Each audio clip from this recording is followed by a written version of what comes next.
अखंड मंडलाकारं व्याप्तं येन चराचरं तत्पदं दर्शितं येन तस्मै श्री गुरवे नमः। ओम कळे आकळे रूपते ज्ञान होतं, जिथे आपली सर्व साक्षी अवस्था मना उन्मनी शब्द कुंठित राहे, तोरे तो चितो राम सर्वत्र पाय।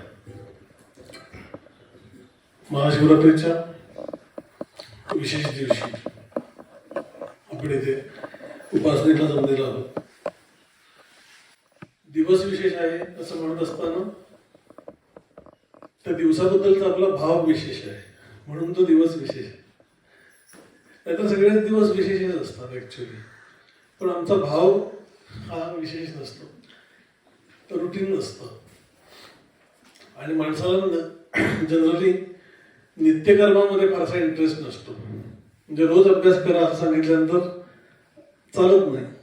सकाळी लवकर उठलं पाहिजे, सूर्योदयाच्या पूर्वी सगळं आवरलेलं असलं पाहिजे, पण हे स्वामींनी केलं पाहिजे ते त्यांचं रुटीन होतं।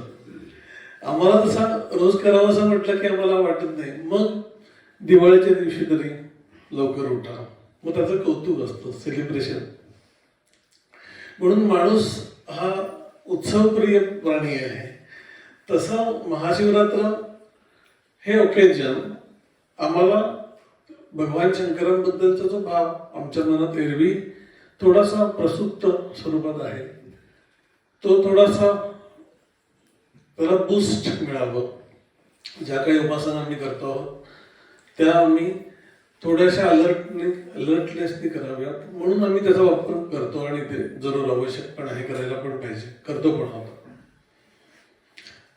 अशा प्रकारच्या भावाच्या उद्दीपनाचं सहाय्य हे आम्ही नित्य करत असलेल्या उपासनेला होत असतं, यात काही शंका नाही। कारण की त्या दिवशी आम्ही सगळ्या गोष्टी बाजूला सोडून आज आता तो दिवस आम्ही डेडिकेट करत असतो त्या गोष्टींसाठी, उपासनांसाठी।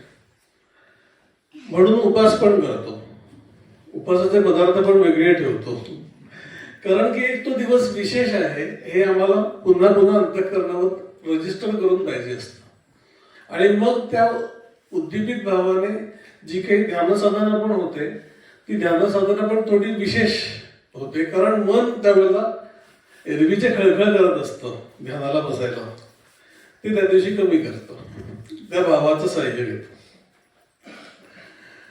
असं जरी असलं की उद्दीपित भावांनी योगज्ञानाची प्रक्रिया जी आम्हाला घडलेली आहे ती थोडीशी ऍक्सिलरेट होते, नैमित्तिक।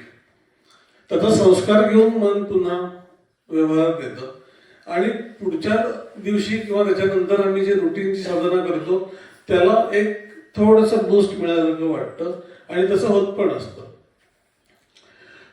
पण योगज्ञान हा म्हणजे भगवान शंकर हे सर्व कलांचे गुरु असे असले आहेत, त्याबरोबरच ते योगाचे पण गुरु आहेत, ज्ञान लोकांचे गुरु आहेत, त्यांचे ईश्वर आहेत। म्हणून शंकरांची उपासना आम्ही ज्याप्रमाणे वेगवेगळ्या गोष्टी एन्जॉय करणार आहोत, कला किंवा श्रवण, ह्या सगळ्या गोष्टी, याच्याबरोबर निराकार शंकर आमच्या अंतःकरणात जे आहेत, आमचं मूळ स्वरूप शिवस्वरूप असं म्हटलं जातं की जीव हाच शिव आहे। तर तो जीव हाच शिव म्हणजे माझ्या अंतःकरणातलं माझं मूळ स्वरूप शिवस्वरूप आहे। त्याच्या उपासनेने आणि तो जी केली जाते उपासना योगाची, ही नित्य करावी लागते। आणि अशा प्रकारच्या ओकेजनल उपासनांनी जरी का त्याला थोडंसं अजून प्रोत्साहन मिळत असलं तरी सुद्धा एकाच दिवशी सगळा अभ्यास करून टाकतात असं येत नाही की एकदम आता 10वीची परीक्षाच देईन, मध्ये काहीच अभ्यास करणार नाही, असा होत नाही अभ्यास। तुम्हाला रोज करावा लागतो थोडा थोडा। तसं योगज्ञानाचं पण जी डेव्हलपमेंट आहे ती आम्ही वर्षभर जर का समजुतीने करत असू, थोडं थोडं टप्प्याटप्प्याने, तर अशा विशेष दिवशी काहीतरी उपासना केलेला एक महत्व प्राप्त होतं। पण शेवटी महत्व जे आहे ते रोजच्या ध्यानालाच आहे। आणि तो जो भाग आहे तो पुन्हा उजळून घ्यावा या उपासना सूत्राच्या माध्यमातून असं वाटलं, म्हणून भगवान शंकरांवर काही न बोलता हा मनाचा श्लोक घेतला। कळे अकळे रूपते ज्ञान होतं. टप्प्याटप्प्याने कळतं. ध्यान कसं करावं हे पण टप्प्याटप्प्याने कळतं. कसं बसावं कॉमन सेन्सचा भाग आहे, आपण कित्येक वेळेला समजून घेतलेलं आहे, ते कळतं. काय कसं बसल्यानंतर आम्हाला झोप लागते हे पण इतरांना आधी कळतं, म्हणजे आम्हाला कळतं. तसं अलर्टनेस अंतःकरणाचा कशा प्रकारे राखता येतो, कसा राखावा लागतो, हे आमचं डेली रुटीन आम्ही ज्या प्रकारे ठेवू त्या प्रकारे आम्हाला एक्सपेरिमेंट करता करता कळतं की आम्ही काय केलं की आमचं ध्यान इम्प्रूव्ह होऊ शकतं. ते इम्प्लिमेंट होईल असं नाही, पण इम्प्रूव्ह होण्याची प्रोसेस तरी आम्हाला बुद्धीला कळते. आणि मग ते जमायला लागल्यानंतर मग वृत्ती शांत करायच्या आहेत. आणि वृत्ती शांत करण्यासाठी म्हणून मनाला सारखी शब्दांची सवय आहे. मग त्याला असा एखादा शब्द दिला पाहिजे की ज्याच्यामुळे ते विनाकारण विस्कळीत शब्द अंतःकरणावर निर्माण करणार नाही. आणि जो शब्द अंतःकरणावर आम्ही ठरवून घेतोय तो आम्हाला आमच्याच आत्मस्वरूपाची आठवण करून देईल. त्यालाच नाममंत्र म्हटलं जातं. सोहम, स्व, जे काही आम्ही म्हणत असतो ओम. त्याच्या सहाय्याने मी माझंच मूळ स्वरूपाचं स्मरण करेन.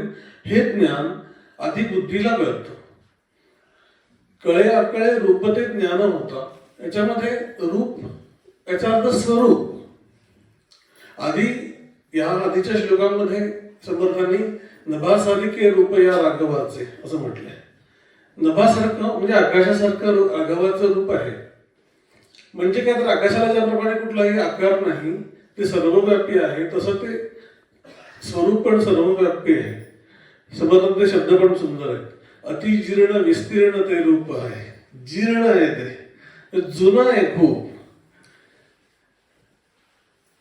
जीर्ण म्हणजे जीर्णशीर्ण झालेला कपडा असतो तसं नव्हे, पुरातन सनातन या अर्थाने तत्वस्त्र सांगितलेलं आहे. पण अनुभवाला यायला हवं असेल तर ते ज्ञानाच्या साहाय्यानेच होईल. आणि ते स्वरूप कळे अकळे रूपते ज्ञान होतात. ज्ञानाच्या साहाय्यानेच कळू. आणि ते आधी बुद्धीला कळेल.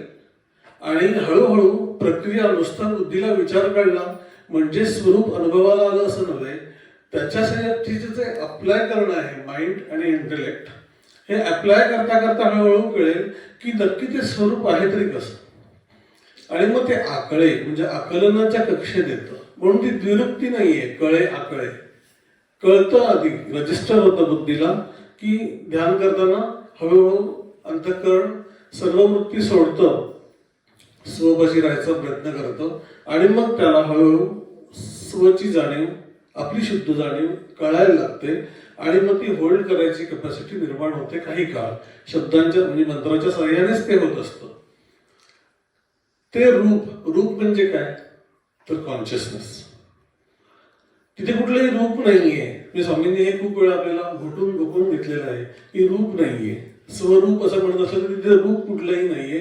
पण असं जरी असलं तरी आमच्या अंतःकरणामध्ये काहीतरी अनुभव यावा अशी अपेक्षा असते. आणि आमच्या सगळ्या अनुभवाची जी आवाका आहे तो आमचा सगळ्यात जास्ती भरोसा कशावर असेल तर आमच्या दृष्टीवर आहे, डोळ्यांवर आहे. त्यामुळे आखो दे का हाला मला जास्ती बरोबर वाटतो. ऐकीव गोष्टींमध्ये आम्हाला फारसं तथ्य वाटत नाही. म्हणजे हे व्यवहारामध्ये पण तसंच आहे की कोणाकडून तरी ऐकलं आहे याच्याबद्दल आपल्याला महत्व नसतं. पण मी माझ्या डोळ्याने पाहिलंय असं म्हटल्यानंतर एक गॅरंटी असते. डोळ्यांची गॅरंटी खूपच असते आपल्याला, दृष्टीची. आणि त्यामुळे परमेश्वराला पण मला पाहायचं आहे असं आम्ही म्हणतो. दर्शन हवं आहे. या दर्शन या शब्दामध्ये पण दृश्य हा शब्द अभिप्रेत आहे. म्हणून आत्मदर्शन, ईश्वर दर्शन याच्यामध्ये पाहणे ही जी प्रक्रिया बुद्धीला एक अनुस्यूत आहे की ईश्वराचा मला अनुभव येणार आहे म्हणजे काय होणार आहे, दर्शन होणार आहे म्हणजे काय होणार आहे. आणि मग त्याच्यामध्ये वेगळेपणाने पाहायचंच. स्वरूप असं म्हटलं तरी ते एक रूप पाहायचं. अशाच भूमिकेमध्ये अंतःकरण राहतं. ती भूमिका अंतःकरणाला सोडायला लागते. म्हणून स्वामींनी काही वेळा त्याच्यावर भाष्य करताना इथे लक्ष न ठेवता इथे ठेवा असं काही वेळा सांगितलं होतं. त्याचं कारण हे आहे की इथे पाहत असताना आम्ही हळूहळू काहीतरी इमॅजिन करत असतो आणि आता आम्हाला अनुभवाला येणार आहे अशा भूमिकेत राहतो. आणि हा सगळा भाग हा शब्दातीत असल्यामुळे त्याचं एक्सप्लेनेशन करताना ते शब्द वापरायला लागतात, ते आमचे रुटीनचेच वापरावे लागतात. म्हणून कळे अकळे रूप ते ज्ञान होतं. रूप हा शब्द वापरावा लागतो, नाहीतर ते सांगणार कसं? केवळ कॉन्शियसनेस म्हटल्यानंतर काहीच आमच्या मनात कळत नाही, लक्षात येत नाही. कॉन्शियसनेस हा शब्द म्हणजे पण कॉन्शियसनेस नव्हे, केवळ अस्तित्वाची जाणीव ह्या शब्दांनी कळत नाही, म्हणून रूप असा शब्द वापरावा लागतो. त्याला ज्ञानेश्वर महाराजांनी सुंदर उदाहरण दिलंय की जर का शून्य कसं आहे हे दाखवायचं असेल, शून्य म्हणजे काय? अभाव, काहीच नाही, त्याला शून्य असं म्हणतात. पण शून्य आहे हे दाखवायला शून्य ही खूण करावी लागते. पै शून्य दाबावे जरी झाले तरी बिंदुले पाहिजे केले. खरं तर ती खूण म्हणजे काहीतरी निर्माण झालं, काहीच नाही, अभाव म्हणजे शून्य, पण तरी सुद्धा शून्य दाखवायला काहीतरी करावं लागतं. त्याप्रमाणे ते अद्वैत दावी जे दावावे बोले तरी द्वैत गीजे. अद्वैत कसं सांगणार? अंडरस्टँडिंग तरी कसं होणार की सगळं एकच आहे वगैरे? शब्दांमध्ये आणावं लागतं, आणि शब्दांमध्ये आलं की फारकत निर्माण होते. म्हणून दृष्टांत किंवा शब्द हे आम्हाला नेहमीच वापरत असलो तरी पाहण्याची पद्धत किंवा अनुभवाची पद्धत ही वेगळी आहे. बुद्धीच्या साह्याने ते करायचं आहे, आणि म्हणून डोळे मिटून घ्यायची आवश्यकता आहे. डोळे न मिटता ध्यान होऊ शकतं का?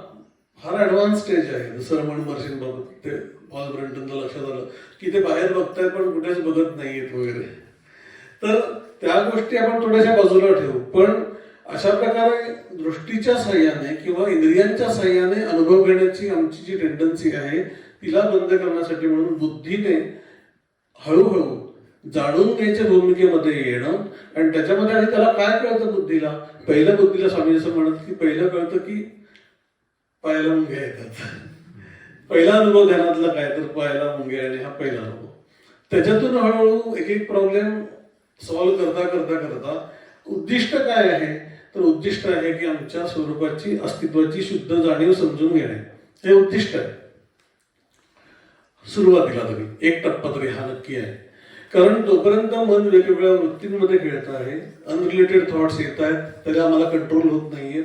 आणि हळूहळू आम्हाला प्रोसेसवर थोडी कमांड येते, आणि त्याच्यानंतर एकच मंत्राच्या सहाय्याने सेल्फ, मंत्र म्हणजे मी, मंत्र म्हणजे मी, हे बघता बघता अंतःकरणाला आता ते पटून गेलं की हीच प्रोसेस करायची आहे.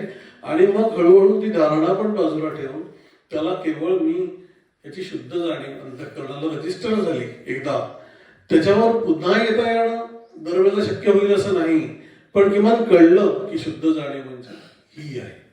बुद्धीला कळे कळे, रूप म्हणजे जाणीव कळली. बुद्धीला ज्ञान होतं.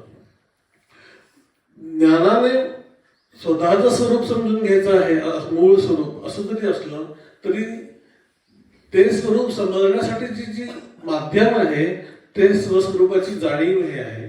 थोडंसं हे म्हणजे कॉम्प्लेक्स वाटू शकेल किंवा डायजेस्ट व्हायला थोडं कठीण वाटू शकेल, पण हेच तर करायला लागणार आहे. म्हणजे दुसरं काही ऑप्शन असतं तर सोपं झालं असतं. स्वामीजी म्हणत की कोणी अचानक काहीतरी येऊन कोणी दर्शन देणार असतं आणि डोक्यावर हात ठेवणार असतं तर एवढं सोपं होतं, पण ते दुर्दैवाने नाहीये आपल्या, आणि सुदैवाने मार्ग माहिती आहे, त्यामुळे तोच तर चालावा लागेल. म्हणून थोडासा हा शब्दांचा खटाटोप वाटू शकेल, पण त्याच्यातून इसेन्स हा समजून घ्यायला पाहिजे की अस्तित्वाची जाणीव हा तत्वापर्यंत पोहोचण्याचा मार्ग आहे, आणि अस्तित्वाची जाणीव हा पण एक टप्पाच आहे. तत्व हा हे डेस्टिनेशन आहे. म्हणून जाणीवेच्या साह्याने स्व जाणणे, त्याला ज्ञानेश्वर महाराजांनी जय जय स्वसंवेद्या आत्मरूप. स्वने जो संवेद्य आहे तो, संवित म्हणजे जाणीव. म्हणून आम्ही काय करतोय तर आम्हाला खरं तर स्व जाणून घ्यायचं आहे, पण स्व डायरेक्ट सांगता येत नाही, म्हणून आम्ही आधी जाणीव समजून घेतोय. आणि जाणीव समजल्यानंतर जाणीवेच्या साह्याने आम्हाला स्व समजून घ्यायचा आहे. म्हणून जाणीव समजून घेणे हा अतिशय महत्वाचा टप्पा आहे, पण तो टप्पाच आहे. आणि तो एकदा समजल्यानंतर म्हणजे आधी जाणीव समजली आणि जाणीवेच्या साह्याने जाणीवेला जाणणारा जो मी आहे तो समजून घ्यायचा आहे. तो स्वसंवेद्य आहे, म्हणजे जाणीवेच्या साह्याने जाणला जाणारा. त्याला जाणण्यासाठी म्हणून हा सगळा खटाटोप आहे. ते रूप स्वतःच हळूहळू टप्प्याटप्प्याने ज्ञान होता, म्हणजे क्रमाक्रमाने होतं. अचानक एक दिवशी साक्षात्कार होऊन बाहेर आलो, अशा ज्या आमच्या कल्पना आहेत त्या आम्ही थोड्याशा बाजूला टाकल्या पाहिजेत. टप्प्याटप्प्याने आम्ही ते मॅच्युअर करत जाणार आहोत. म्हणजे पहिलीतला मुलगा सुद्धा ज्यावेळेला 1, 2, 3 गाड्याला शिकतो त्यावेळेला तो गणितच शिकत असतो. 5वीतला मुलगा हळूहळू अजून काही सिद्ध साध्य सिद्धता हे शब्द बऱ्याच वर्षांनी तोंडातून माझे सोडवायला तर काही वेळेला तो गणितच शिकत असतो. आणि एखादा PhD करणारा माणूस पण गणितच शिकतच असतो. त्याप्रमाणे मग पहिलीतला मुलगा पण गणित त्याला येतंय, 5वीतल्या मुलाला पण गणित येतंय आणि PhD झालेला पण गणित येतंय. सगळेजण एका ज्ञानाच्या प्रवासात आहेत. हे जसं व्यावहारिक शास्त्रांमध्ये आहे, सेम आत्मज्ञानाच्या बाबतीत पण आहे की आम्हाला ज्या टप्प्याला समजले तेवढे आम्ही ज्ञानी आहोत. आम्ही अज्ञानी आहोत असं म्हणण्याचं कारण नाही. अपूर्ण ज्ञानी आहोत. अपूर्ण ज्ञान हळूहळू पूर्ण करता करता आम्हाला मूळ स्वरूप आमचं पूर्णतः कळून येईल. कळे आकळे रूपते ज्ञान होता टप्प्याटप्प्याने होईल. आणि मग फायनल अवस्था काय आहेत, जिथे आटली सर्व साक्षी अवस्था.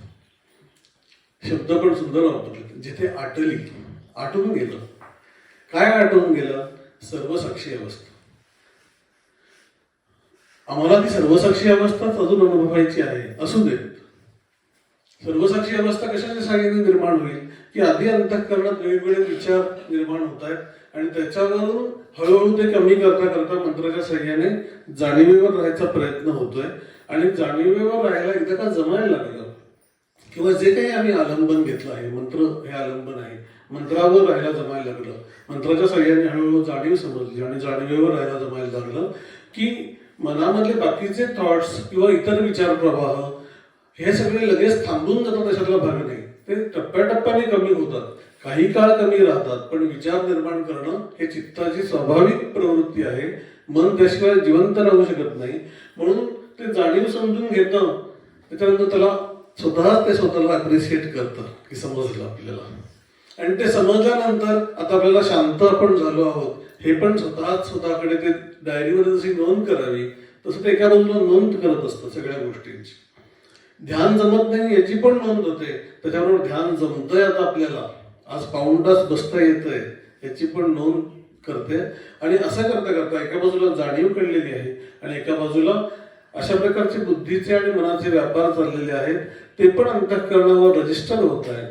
पण ते रजिस्टर झाले तरी त्याचा आणि माझा काही संबंध नाही. एका बाजूला एक प्रवाह कॉन्स्टंटली स्वरूपाच्या वेध घेण्याचा चाललेला आहे आणि एका बाजूला अंतःकरण वेगवेगळे विचार निर्माण करत आहे. पण ह्या प्रवाहाचा याच्याशी काही संबंध नाहीये, मी अलिप्त आहे या सगळ्यामधून, पण गोष्टी निर्माण होत आहेत. अशा प्रकारचा एक साक्षी भाव अंतःकरण घेतं.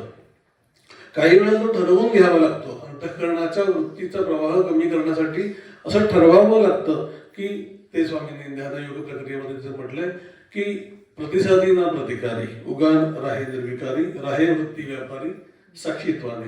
हा विवेकाने घेतलेली भूमिका आहे की मनात वृत्ती उठल्याही उठतील, मी त्याच्याशी संबंधित होणार नाही, मी वेगळा राहीन, अलिप्त राहीन. हा साक्षी भाव काही वेळेला ठरवून घ्यावा लागतो. जसं ध्यान हळूहळू मॅच्युअर होतं त्यावेळेला वृत्तींबद्दलचा साक्षीभाव किंवा अंतःकरणाच्या व्यापारांचा साक्षीभाव अंतःकरणात हळूहळू मॅच्युअर व्हायला लागतो. त्यावेळेला त्या व्यक्तीला एका बाजूला योगाची प्रक्रिया पण चाललेली आहे आणि एका बाजूला इतरही गोष्टी चाललेल्या आहेत. या सगळ्या गोष्टींचं रजिस्टर अंतःकरणात जे होतं आणि त्याच्याशी माझा संबंध नाही अशा प्रकारे अलिप्त भूमिका अंतःकरणात मॅच्युअर व्हायला लागते. साक्षी अवस्था, त्याला ती अवस्था मॅच्युअर झाल्यानंतर त्याला तुर्या असं म्हटलेलं आहे. सर्वसाक्षिणी अवस्था तुर्या, ज्ञान ऐसे म्हणती तया, परिते जाणी जे वाया पदार्थ ज्ञान. असं वाटतं की अशा प्रकारे सेपरेट स्वतःला काढता आलं, स्व वेगळ्या रीतीने जाणीव अंतःकरणात दृढ झाली म्हणजे आता आम्ही तयार झालो. त्यालाही समर्थ असं म्हणतात की ती काही पूर्णत्वाचं ज्ञान नाही, कारण जाणे ब्रह्म जाणे माया. एका बाजूला तिला जाणीव पण कळते आणि मी सोडून जे इतर गोष्टी आहेत त्याचाही भान अंतःकरणावरचं सुटलेलं नाहीये. म्हणून ती अवस्था अजून अपूर्णच आहे, अंतःकरण पूर्णत्वाला गेलेलं नाहीये. तशी साक्षी अवस्था की अंतःकरणाचं एक अलिप्त प्रवाह स्वच्या जाणीवेवर संबंधित असणं हा या सगळ्याचा एक अंडरलाईन भाग आहे. कित्येक वेळा साक्षी अवस्था ही आम्ही व्यवहारात पण घेत असतो. म्हणजे कोणाची काहीतरी भांडणं चाललेली असतात, माझं काहीतरी रोल नाहीये, गप्प बसा. ही साक्षी अवस्था आणि ध्यानातली साक्षी अवस्था इज नॉट सिमिलर. स्वची जाणीव अंतःकरणात रजिस्टर होते आहे पुन्हा पुन्हा, त्याच्या प्रभावामुळे इतर वृत्तींशी आता माझं घेणं देणं नाही, अशी साक्षी अवस्था स्वरूपानुसंधानामध्ये निर्माण झालेली साक्षी अवस्था ही सर्व साक्षी अवस्था. जिथे आटली म्हणजे हळूहळू ती निर्माण झाल्यानंतर ती ज्या प्रमाणात निर्माण झाली त्याच्यानंतर ती अंतःकरणावर काही काळ स्थिर होते, काही काळानं ती परत खाली येऊन पुन्हा वृत्तींमध्ये मिसळून जाणं हेही होऊ शकतं. पण टप्प्याटप्प्याने हळूहळू अलिप्त राहायची आणि स्वरूपावर राहायची कला जमायला लागते. आणि जमल्यानंतर मग एका बाजूला ध्यान चाललेलं आहे, एका बाजूला इतरही गोष्टी चालू आहेत. अशा प्रकारचा अंतःकरणाचा जो स्वभाव आहे तोही अंतःकरणाला आता नकोसा वाटायला लागतो. एक अवधान ठेवून साक्षीत्वाने राहणं हे करता करता असं लक्षात येतं की अशा प्रकारे साक्षीत्वाने राहणं ह्याची कितीही गोडवे गायलेले असले लोकांनी तरी त्या साक्षीत्वाने राहण्याने फारसं काहीही संबंधित काही हाताशी लागत नाही. It is not that worth. म्हणजे त्यांना प्राप्तच नाही आपल्याला, त्यांनी हे म्हणता कामा नाही की it is not that worth. ज्याला ते लक्षात आलेलं आहे त्याला असं लक्षात येतं की असं साक्षीभाव अंतःकरणात कॉन्स्टंटली ठेवून ह्याच्या पुढे काही जाता येत नाही. स्वामींनी पण त्यांच्या विवरणामध्ये हे स्पष्ट केलेलं आहे की साक्षी अवस्थेचं कौतुक काही कित्येक वेळा केलं जातं. त्या साक्षीत्वाच्या अवस्थेमध्ये ते असं म्हणाले की सारखं आता मी साक्षी राहणार आहे अशा प्रकारचं भूमिका अंतःकरण घेत राहतं. आणि मग कशाचं साक्षी राहणार आहे? वृत्तींचं साक्षी राहणार आहे. आणि मग पुढची वृत्ती याची वाट बघायची, आता मी याच्याशी साक्षीत्वाने राहील. मी शेवटी तो सगळा खेळ अंतःकरणाच्याच पातळीवर आहे. आणि अशा प्रकारे साक्षीत्वाच्या भूमिकेत राहिल्यामुळे तदाकार अवस्था प्राप्त होत नाही हे अंतःकरणाला आतून कळून येतं कित्येक वेळेला की हे वृत्तींशीच खेळणं आहे. साक्षीत्वामध्ये राहणं पण सोडून दे, तर ती भूमिका पण टाकून देणं हे अंतःकरणाला ज्या वेळेला कळतं त्यावेळेला जिथे आटली असं त्यांनी म्हटलंय ती सर्वसाक्षी अवस्था आधी नव्हतीच, मग तिचा पूर आला आणि मग ती आता आटायला लागली. कशाने आटायला लागते? त्या अंतःकरणाला असं लक्षात येतं, बुद्धीलाच कळतं ऍक्च्युली ते की अशा प्रकारे स्वला वेगळेपणाने पाहणं हा अटेम्प्ट सोडून द्यावं. आता स्वमध्ये बुडून राहण्याची आवश्यकता आहे आणि दुसरे कसलेही अनुभव आता नको आहेत. स्वरूपामध्येच राहणं आणि त्याच्याशीच संबंधित होऊन राहणं, अशा प्रकारे त्याच्यामध्ये बुडी मारून राहण्याची प्रवृत्ती अंतःकरणाच्या वेळेला निर्माण होते. त्यावेळेला ह्या सगळ्या साक्षीत्वाची जी कौतुक अंतःकरणाने केलेली असतात ते हळूहळू सोडून देतं अंतःकरण आणि ते मग स्वरूपाशीच संबंधित होऊन राहतं. ही जी पुढची अवस्था आहे तिला उन्मनी असं म्हटलेलं आहे. उन्मनीचा एक अर्थ उत म्हणजे वर म्हणजे अंतर्बुद्धी म्हणजे अवधान इथे राहतं म्हणून तिला उन्मनी म्हणतात. हा एक भाग आहे, ते खरं पण आहे कारण योगाच्या प्रोसेसमध्ये आपण इथे लक्ष ठेवून राहतो. पण उन्मनीचा खरा अर्थ असा आहे की इथे अवधान राहतं हा बरोबरच आहे, पण मन उत म्हणजे वर म्हणजे वरच्या टप्प्याचं आलंबन घेऊन फक्त जाणीवेचं आलंबन घेऊन त्यात मोरून राहतं. अशा अलीकडचे जे खालची आलंबन आहेत ती सोडून देतं, केवळ स्व अशी राहून त्याच्यामध्येच बुडून राहणं अशी टेंडन्सी निर्माण होते. योग्यता निर्माण होते असं सांगता नाही येत, त्याला वेळ लागतो, पण टेंडन्सी निर्माण होते की हे सगळं सोडूनच दे, स्वमध्ये बुडून राहा. अनुभवाची पण भूक हळूहळू थांबते. आता मला काहीतरी अनुभव हवा आहे असंही ते सोडून देतं, मला माझ्या पाशीच राहायचं आहे. म्हणून समर्थांनी दासबोधामध्ये पुढे उन्मनीच्या शेवटी आपली आपण अखंड भेटी असं म्हटलं. उन्मनीची सुरुवात स्वामींना मी विचारलं होतं की उन्मनी म्हणजे वर राहणं मन, तर आम्ही ध्यान करताना आमचं मन वरच राहतं, मग आम्हाला उन्मनी प्राप्त आहे कसं धरायचं का? मी जेन्युइनली विचारलं होतं. तर ते म्हणाले की ती उन्मनीची सुरुवात आहे. मी उन्मनीच्या प्रोसेसची पण एक स्टार्ट आहे. ज्यावेळेला मी वर ठेवायला लागतो आम्ही उन्मनच करत असतो, पण त्याच्यामध्ये विचार आहेत, अनेक गोष्टी आहेत, धारणा आहेत, ज्या हळूहळू कमी कमी कमी होत जात. आता कुठलाच शब्द नाही, बाकीचे शब्द तर नाहीच, पण आता वर स्वशी संबंधित होऊन राहण्यासाठी जो मंत्राचा आधार लागतो तोही अंतःकरण हळूहळू सोडतो. त्याला असं वाटतं की त्या मंत्राच्या आधाराची पण काही गरज नाही. म्हणजे ते दोरीवर चालणाऱ्या ज्या मुली असतात खेळ करतात. सुरुवातीला अनेक प्रकारचे आधार घेऊन ते चालत असतील, ज्यावेळेला करत असतील, पण एकदा ते साधल्यानंतर त्या दोरीवर चालणं हे इतकं अंगवळणी पडून गेलं की आता कुठल्याही आधाराची गरज नाही, असं तिचं एक निश्चिंती येते. त्याप्रमाणे स्वचं अनुसंधान प्रगाढ होताना हळूहळू स्व किंवा सोहम या शब्दाने तिथे यायची जी गरज आपल्याला आहे ती त्या व्यक्तीची हळूहळू कमी होते. त्यावेळेला ती मंत्राचा हात सोडून देऊन, ते मूल जसं एखाद्या वेळेला आईचा हात सोडतो आणि स्वतःच 2 पावलं टाकतं, तसं अंतःकरण पण हळूच सोहम टाकून बघतं, मंत्र टाकून बघतं आणि केवळ स्व जाणीव, शब्दरहित जाणीव. मना उन्मनी शब्द कुंठित राहे. उन्मनी ह्या अवस्थेमध्ये शब्द कुंठित होऊन राहतो, म्हणजे थांबून जातो. हा काळ वाढवणे, अशा प्रकारे शब्द सहित जाणीवेत राहणं म्हणजे काही कमी प्रतीचं आहे असं समजायचं कारण नाही. पण मॅच्युअर होताना हळूच शब्द काही वेळ सुटतो, पुन्हा ते अंतःकरण ते घेतं. कारण पूर्णतः त्याच्यामध्ये विलीन होऊन राहायची अंतःकरणाला तितकी काही सवय नसते, म्हणून ते अनुभव घेतं, स्वतः पण अनुभव घेतं, मंत्र सोडला याचाही अनुभव घेतं आणि परत ते रजिस्टर झाल्यानंतर पुन्हा मंत्र होल्ड करतं, एक सॅटिस्फॅक्शन की आपल्याला ते जमतंय.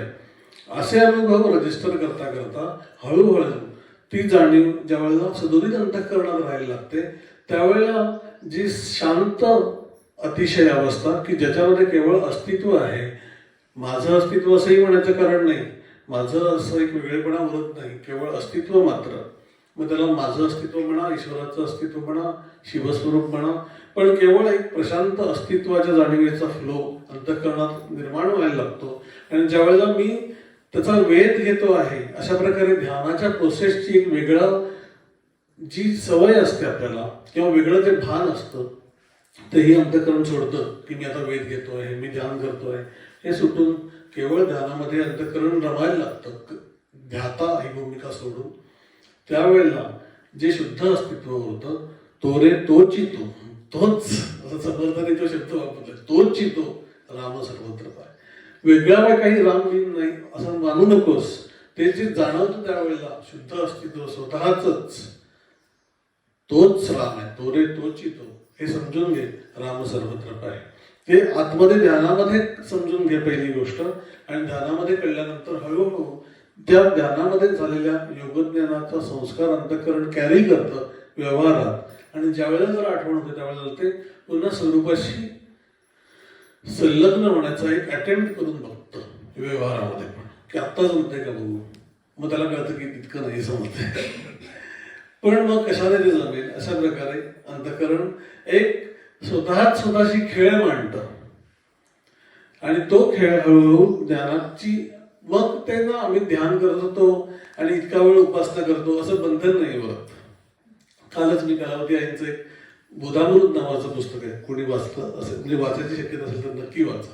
छोट्या छोट्या गोष्टी आहेत साध्या भाषेतल्या, पण खूप महत्वाच्या गोष्टी त्यांनी सांगितल्या. त्याने असं म्हटलंय की ज्यावेळेला आपण आपल्याच मुलं, घरचे यांच्यासाठी काही करत असतो त्यावेळेला आपण हिशेब करत नाही, मी किती केलं. एखादी चांगली वस्तू आणली, त्याच्यासाठी काहीतरी, मुलासाठी काहीतरी आणलं, तर किती केलं तरी आपल्याला ते कमीच वाटतं. पण एखाद्या परक्या व्यक्तीबद्दल आम्ही ज्यावेळेला करतो, सतत रस्त्यातून जाणारी एखादी आजी असेल आणि तिला काहीतरी ओझं उचलून देऊन मदत केली, तर ते मी केलं तिच्यासाठी, अशा प्रकारचा भाव अंतःकरणात लगेच निर्माण होतो, आठवण पण राहते. आणि कुणासाठी, म्हणजे ज्यांना आम्ही परके मानतो थोडंसं, त्यांच्यासाठी काहीही केलं तरी आमच्या अंतःकरणात ते रजिस्टर्ड असतं की मी एवढं केलं यांच्यासाठी, पण त्यांनी मला थँक्यू पण म्हणालं नाही. पण हे घरच्यांच्या बाबतीत नसतं.